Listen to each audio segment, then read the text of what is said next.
इच्छामती नदी के किनारे बसा छोटा सा मधुपुर गांव। इस गांव के आसपास के खुले प्राकृतिक सौंदर्य ने प्रकृति की गोद में एक सुंदर और विविध जीवन शैली का निर्माण किया है। कुछ घर इधर उधर बिखरे हुए हैं। हालांकि यह नाम से एक गांव है, लेकिन इसका अधिकांश भाग खाली खेतों, तालाबों और बड़े पेड़ों से भरा हुआ है। गांव के बिल्कुल किनारे पर एक विशाल ताड़ का पेड़ है और उसके बगल में बाढ़ से घिरा एक छोटा सा मिट्टी का घर है। घर मनोहर चक्रवर्ती का है, लेकिन भाग्य की विडंबना से गांव की सुंदर और विविध जीवन शैली की खुशियां यहां नहीं मिली। पिता मनोहर चक्रवर्ती अपनी पत्नी और 2 छोटी लड़कियों को छोड़कर जहाज में काम करने गए, लेकिन फिर कभी नहीं लौटे। तब से परिवार में मातम और दुख का माहौल है। पैसों की कमी और गरीबी के कारण उन्होंने घर के बगीचे में उगाई गई सब्जियों को दैनिक बाजार में बेचने का रास्ता अपनाया। बाजार गांव से 1 मील दूर है। बहुत सुबह निकलना पड़ता था और शाम को लौटना था। कमला देवी और उनकी दोनों बेटियां रोमना झोमना किसी तरह सामान्य जीवन जी रही थीं। उनके घर के बगल में ताड़ का एक बड़ा पेड़ था। इसमें फूल और फल कुछ भी नहीं फलता था, जिसे बंजर वृक्ष कहा जाता है। शाम में लोग ताड़ के पेड़ से परहेज करते थे। खासकर बच्चों को उस पेड़ के आसपास जाने की इजाजत नहीं थी। लोगों का मानना था कि शाम ढलते ही उस ताड़ के पेड़ से कुछ नीचे उतरता है। एक पैर वाला बहुत ही भयानक भूतिया जीव। गर्मी का मौसम था, काल बैसाखी का समय। चारों ओर घने बादल छाए हुए हैं। तूफान उठ खड़ा हुआ है।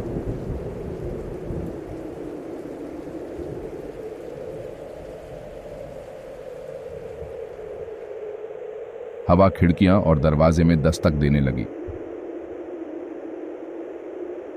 इस बीच बाजार में तूफान अभी शुरू ही हुआ है। आसपास हर कोई दुकानें समेटने में लगा हुआ है। कमला भी घर लौटने की तैयारी कर रही थी कि अचानक बिशु ने आवाज दी। मुझे लगता है तूफान आएगा, थोड़ा ठहर जाओ। नहीं बिशु दादा, रुकने से नहीं चलेगा। मुझे जल्द से जल्द घर पहुंचना है।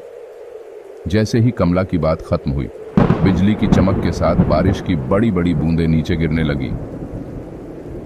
बेटी, इस तूफान में तुम पहुंच नहीं पाओगी और ये तूफान इतनी जल्दी खत्म नहीं होगा।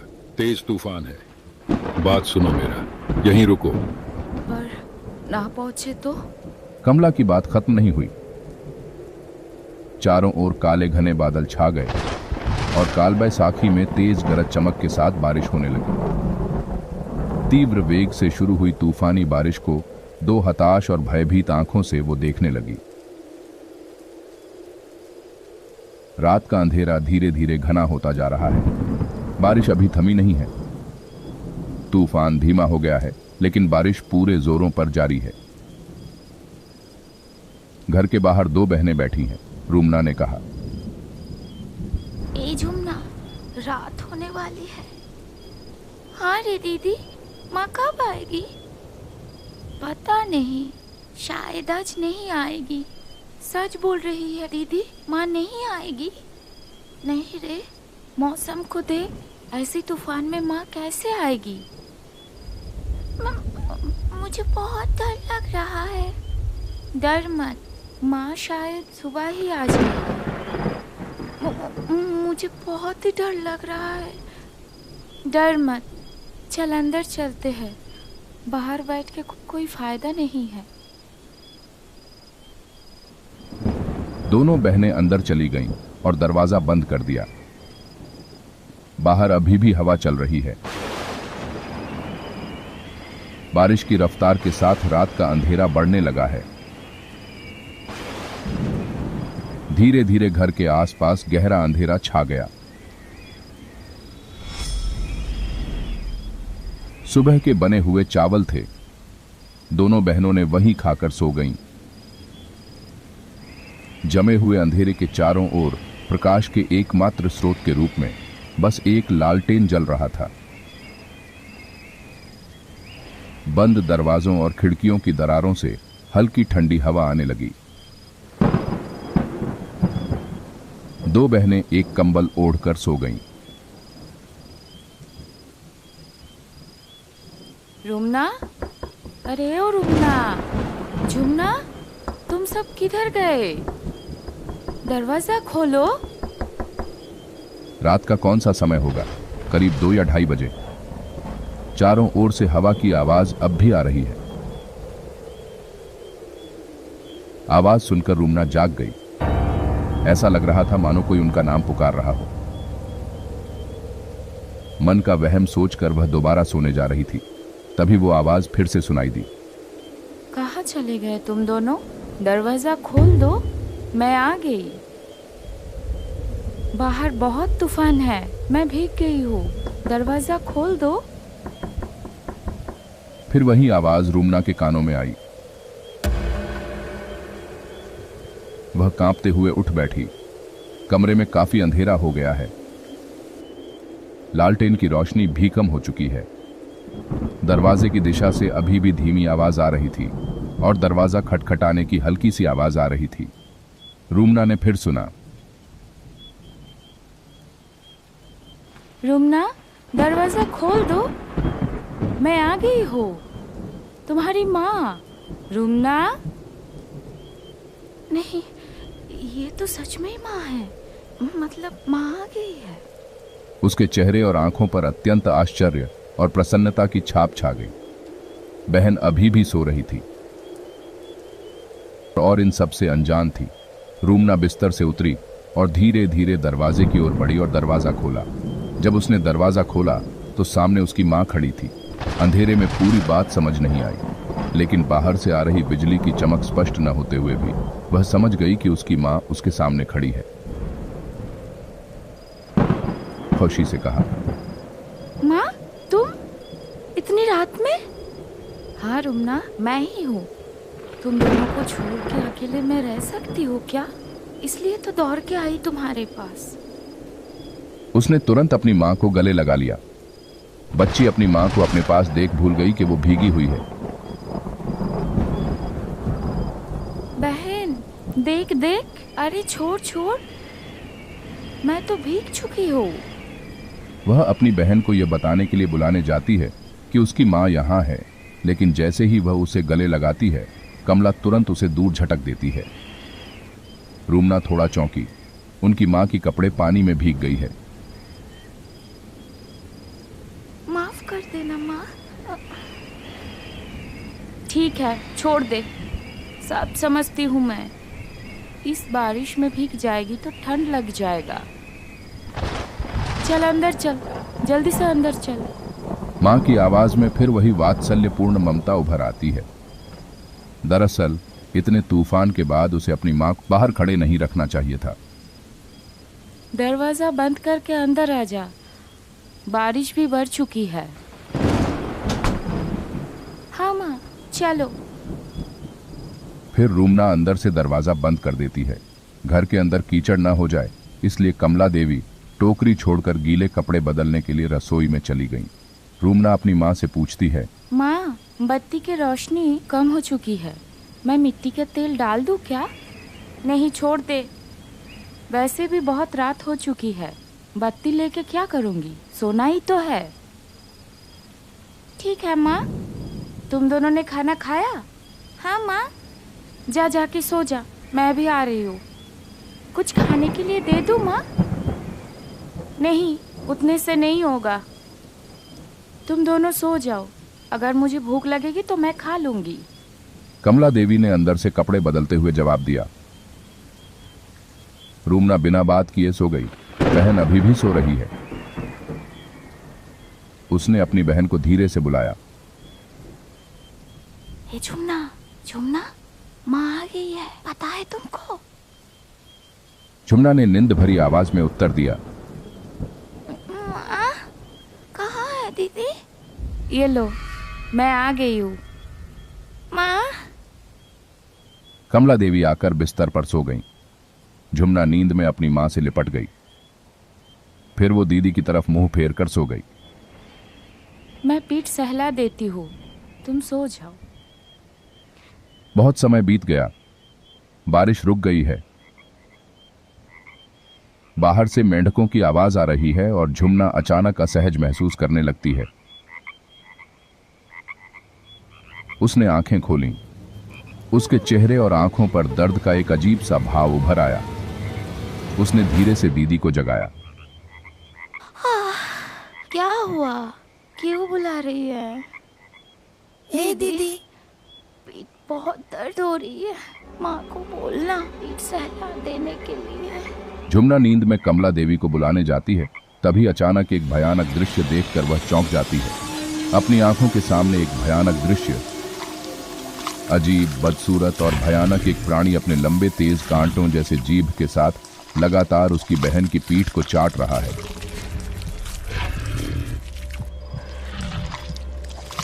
उसकी जीभ से खून टपक रहा है। उसकी मां कहां? यह तो कुछ और है। एक बड़ा मुंह, चेहरे पर नुकीले दांतों की कतार उभरी हुई है।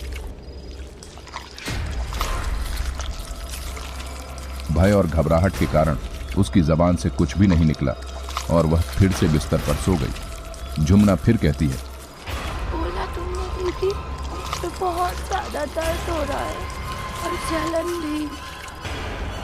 रूमना ने कोई जवाब नहीं दिया। उसका शरीर डर से कांप रहा था। कोई उत्तर न पाकर झुमना ने अपनी मां को पुकारा। माँ, ओ माँ, पीठ जलन हो रहा है, थोड़ा सा सहला दीजिए ना। हाँ, दे रही हूँ। थोड़ी देर बाद झुमना फिर सो गई। लेकिन रूमना को अब नींद नहीं आ रही थी। वह करवट लेकर लेटे लेटे डर के साथ सोचने लगी। इस रात में कौन आया? वह सोच ही रही थी कि क्या करे। अचानक झुमना के चेहरे पर दर्द के भाव आ गए। उसने फिर आंखें खोलीं और दीदी को आवाज दी। दीदी। तभी रूमना उसकी ओर मुड़ी और उसे चुप रहने को कहा। माँ नहीं आई है। हमारे बगल वाले तार की पीठ से भूत आया है। हम लोगों को अभी भागना पड़ेगा। झुमना चौंक गई। भय से उसकी नींद उड़ गई। जब वह पूछने गई तो वह उसके कान में फुसफुसाकर कहती है, दीदी, कैसे कैसे बचेंगे हम? बहुत डर लग रहा है और पीठ में भी जलन हो रहा है। चुप, कुछ करती हो। माँ, ओ माँ, पिसाव आई है। जाओ क्या? जा, जल्दी आना। पर माँ, डर लग रहा है। बहन को साथ में ले जाओ। ठीक है, जा, पर जल्दी आना। बाहर मौसम भी खराब है और उस तरफ का तार का पेड़ भी अच्छा नहीं है। एक पैर वाली भूत रहता है उधर। मुश्किल हो जाएगा, जल्दी से आ जाना। कमला देवी के स्वर में जवाब आया। दोनों बहनें धीरे धीरे बिस्तर से उठीं और दरवाजे की ओर आईं। रूमना ने उसका हाथ कसकर पकड़ लिया और दरवाजा खोलकर बाहर चली गई। फिर धीरे धीरे दरवाजे पर कुंडी लगाते ही दरवाजे में एक हल्की सी आवाज हुई। तुरंत अंदर से एक तेज खून जमा देने वाली चीख निकली। तुमने मुझे बंद कर दिया, बदमाश बच्चे। खोल खोल, जल्दी से खोल, वरना तुम दोनों की गाल मरोड़ दूंगी। भाग, जल्दी भाग बहन, जल्दी भाग। दीदी, मेरा पीठ बहुत दर्द हो रहा है।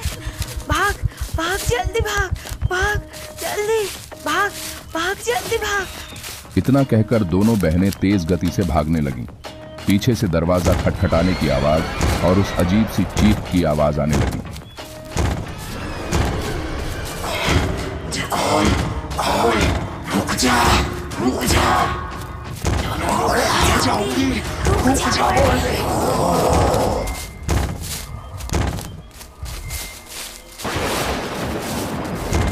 कुछ ही पलों में दरवाजा तोड़कर जीव अपने एक पैर पर कूदकर बाहर आ गया और बड़ी तेजी से उनका पीछा करने लगा। फिर आसमान टूट पड़ा और तेज आंधी के साथ बारिश होने लगी।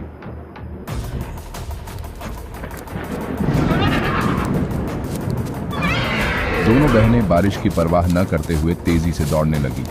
खेत, मैदान, बांस के जंगल को पार कर वे धीरे धीरे दूसरे मोहल्ले की ओर आ गए। अभी भी वह अजीब भूत उनका पीछा कर रहा है। उसकी भयानक हंसी की आवाज आने लगी। भूत धीरे धीरे उनकी ओर बढ़ने लगा।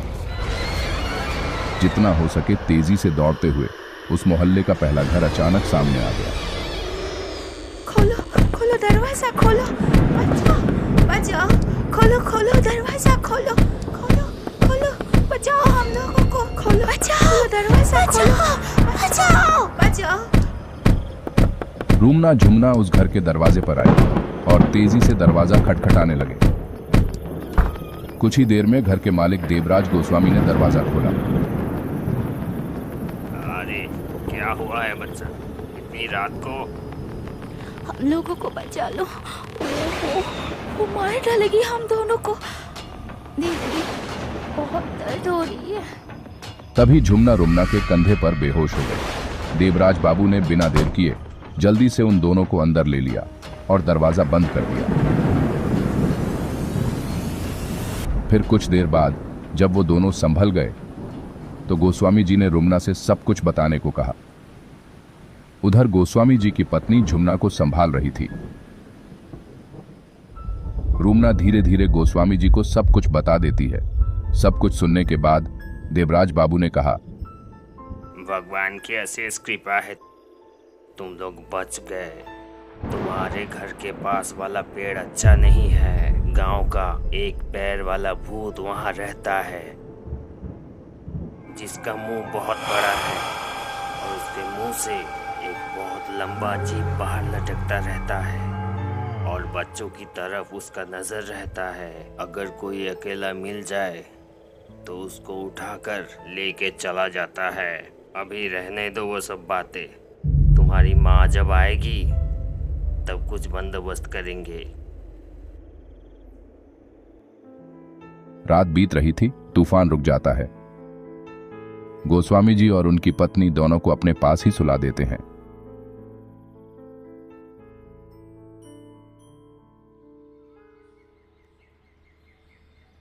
ओ गोस्वामी जी, दरवाजा खोलिए। ओ गोस्वामी जी, दरवाजा खोलिए ना, मैं कमला हूँ। इतनी सुबह अब कौन आया है? आती हूँ, रुको। उन्होंने दरवाजा खोला तो उनको एक औरत दिखाई दी। चेहरे पर भय के भाव, डर से चेहरा सूख गया है। गोस्वामी जी की पत्नी समझ गई और उसे अंदर बुला लिया। गोस्वामी जी आए। उन्होंने धीरे धीरे सारी घटना बताई। रुमना झुमना सही सलामत है, यह सुनकर कमला देवी का चिंतित मन थोड़ा शांत हुआ। उसने दर्द भरी आवाज में पूछा, मेरी बच्ची किधर है? वो लोग ठीक है, सो रहे हैं, सब बंदोबस्त कर दिया है, चिंता मत करो। लेकिन गोस्वामी जी, अब क्या होगा? ऐसी अवस्था में ये घर छोड़ के कहाँ जाऊंगी? सुबह घर जाके देखी, पूरा घर टूटा हुआ है, सब बिखरे पड़े हैं।